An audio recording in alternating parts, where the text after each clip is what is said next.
Hello दोस्तों। आज बात करेंगे कि करंट अफेयर की जो सीरीज अपनी चल रही है चलेगी। ठीक है, तो आपको सारे करंट अफेयर मिल जाएंगे। कब तक? जब तक एग्ज़ाम नहीं होगा तब तक करंट अफेयर मिलेंगे, और पूरे मिल जाए तब तक पूरा हो जाएगा काम। ठीक है, तो आप यहाँ से अगर करंट अफेयर बनाते हैं तो अच्छी बात है, आपको क्वेश्चन देखने को मिलेगा कहीं ना कहीं, क्योंकि मैंने न्यूज़पेपर से बनाया पे करंट अफेयर। ठीक है, तो कहीं ना कहीं देखने को जरूर मिलेगा, क्योंकि ऐसे ही क्वेश्चन बनाता है। ठीक है, अब देख के शुरू करते हैं। क्या नाम है इसका? लेज़र इंफ्रो इंटरफेरोमीटर स्पेस एंटीना। ठीक है, ये LIA बोलते हैं इसको। अब ये स्पेस प्रोग्राम है, किसका है स्पेस प्रोग्राम?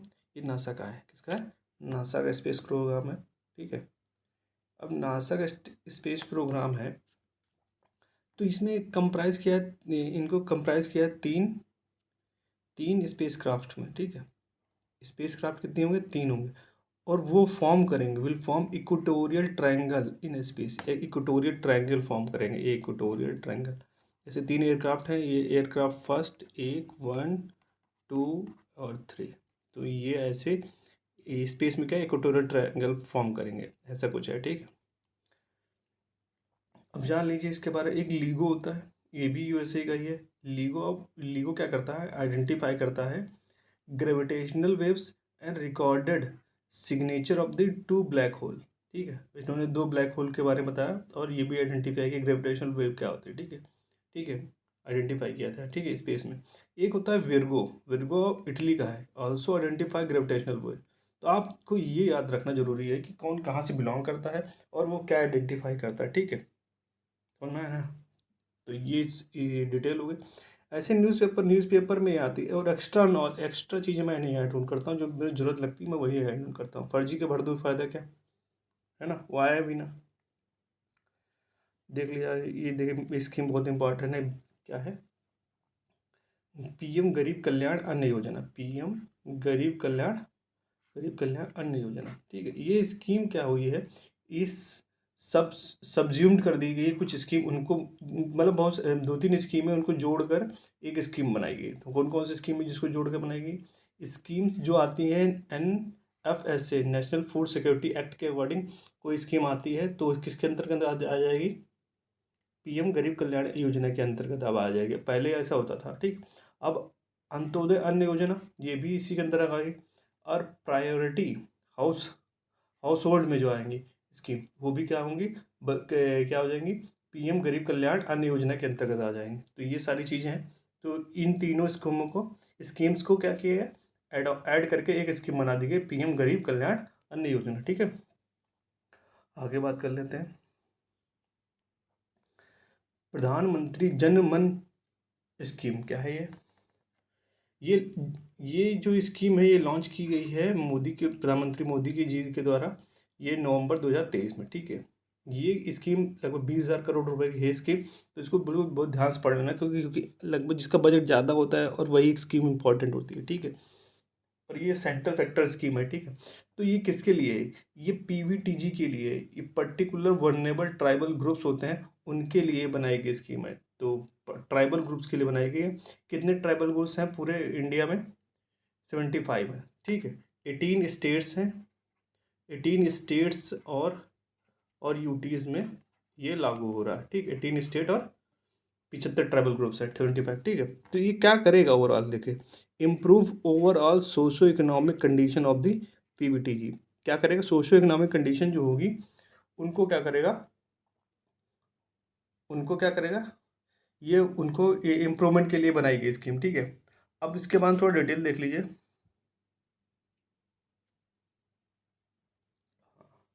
देखिए क्या है PVTG, क्या है देखिए, इसकी डिफिनेशन लिखिए। क्या कौन डिफाइन करेगा कि PVTG है? ठीक है, इसके लिए 4 कंडीशन है। ठीक है, फर्स्ट कंडीशन, डिक्लाइन कर रही हो, डिक्लाइन और स्टेगनेंट पॉपुलेशन उनकी, मतलब उनकी पॉपुलेशन क्या बढ़ रही है, बढ़ ना रही हो, या डिक्लाइन कर गई हो जिस ट्राइबल ग्रुप्स की। ठीक है, वो इस कैटेगरी में आएंगे। फर्स्ट कंडीशन होगी। दूसरी कंडीशन क्या है?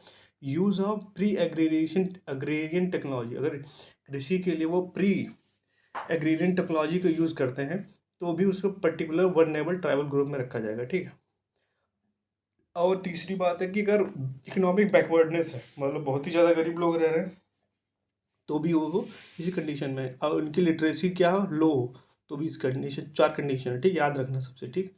अब इसमें देख लीजिए डिक्रीजिंग, क्या डिक्रीजिंग ऑर्डर बताना है, कहाँ पर पर्टिकुलर वल्नरेबल ग्रुप सबसे ज़्यादा है। मैंने बताया उड़ीसा में सबसे ज़्यादा है, फिर आंध्र प्रदेश, बिहार, फिर झारखंड, फिर एमपी। आपको ऑर्डर याद रखना है, उड़ीसा तो याद रहेगा, आंध्र प्रदेश भी याद रखना है, बिहार भी याद करना है, ठीक है। तो ये ट्राइबल ग्रुप बनाए गए हैं, ठीक है।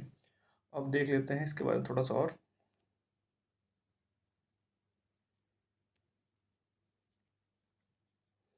ये देखिए, ये particular tribal groups in Nicobar island में है, ठीक है। तो कहाँ निकोबार आइलैंड में? ग्रेट निकोबारीज हैं, निकोबार में क्या है? ग्रेट निकोबारी है, ठीक। और पीवीटीजी कहाँ? अंडमान में है, ठीक। अंडमान में कहाँ है? जारवा जो होते हैं, जारवाज जो होते हैं, जारवा और नॉर्थ सेंटिलीज और शोम्पेन, क्या शोम्पेन, शोम्पेन जो होते हैं ये मंगोलाइड होते हैं, क्या होते हैं? मंगोलाइड फीचर रखते हैं, जिनकी माथा चौड़ा होता है, गोरी स्किन होती है, ठीक है, आंखें थोड़ी सी दबी होती हैं, ठीक है। तो ये मंगोलाइड फीचर होते हैं। तो शोम्पेन क्या है? यहाँ मंगोलाइड है, ठीक है। तो ये होगी पर्टिकुलर वल्नरेबल ट्राइबल ग्रुप के बारे में। अब देखते हैं और हमारे क्या है, ये देखिए, ये कवच के बारे में देखिए, क्या कवच क्या है? Is a anti collision system of the trains. क्या होता है, जैसे क्या ट्रेन आमने सामने आ रही हैं तो वो आपस में टकरा जाती थी, लेकिन कवच जब दोनों ट्रेनों में कवच लगेगा तो ये आपस में टकराएंगे नहीं। जैसे उड़ीसा का इंसिडेंट जब हुआ था ना, उड़ीसा वाला, तो इसमें उन ट्रेनों में ये टेक्नोलॉजी लगी नहीं थी कवच वाली, ठीक है। अब कवच वाली टेक्नोलॉजी लग जाएगी ट्रेनों में तो क्या होगा?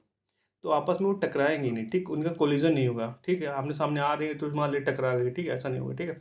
ये इंडियन रेलवे ने इसे इनके द्वारा ये लॉन्च किया गया, ठीक है। तो कवच याद रखना है, किससे रिलेट करता है? Anti collision system of the train, ठीक है। अब आगे बात कर लेते हैं, ये क्या है? Absentee voters by election commission. अभी इंडियन कमीशन ऑफ इंडिया ने क्या किया है, उन्होंने बताया कि कौन कौन एब्सेंटी वोटर हो सकते हैं। मतलब क्या? सीनियर सिटीजन होंगे, अबव अबव क्या हो, 80 ईयर्स ओल्ड, ठीक है, वो विथ बेंचमार्क डिसेबिलिटी, अगर उनकी डिसेबिलिटी बेंचमार्क है तो, और अगर कोई एम्प्लॉयड होते हैं कहीं एसेंशियल सर्विस के लिए, तो उनको अब्सेंटी वोटर्स में रखा जाएगा। They can regular vote also. ये क्या कर सकते हैं? कभी भी वोट कर सकते हैं, ठीक है। अब एक इनिशिएटिव लिया है इलेक्शन कमीशन का, क्या है? स्वीप, क्या है? स्वीप। इसमें क्या है, ये क्या करेगा? फॉर वोटर्स एजुकेशन, वोटर्स को एजुकेट करेगा ये इस इनिशिएटिव के थ्रू। क्या वोटर्स क्या होंगे? एजुकेट होंगे, और उन्हें क्या होगा? अवेयरनेस आएगी, ठीक है।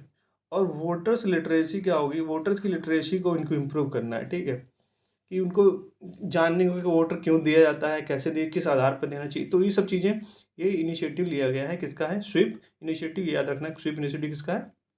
ये आपका इलेक्शन कमीशन ऑफ इंडिया का, election commission of India, article article 324, ठीक है। तो ये याद रखना है।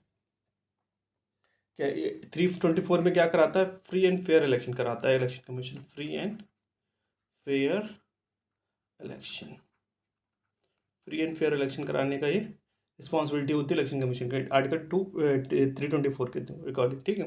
तो ये सारी बातें होंगी। तो ये सारी चीज़ें क्या है, इंपॉर्टेंट है।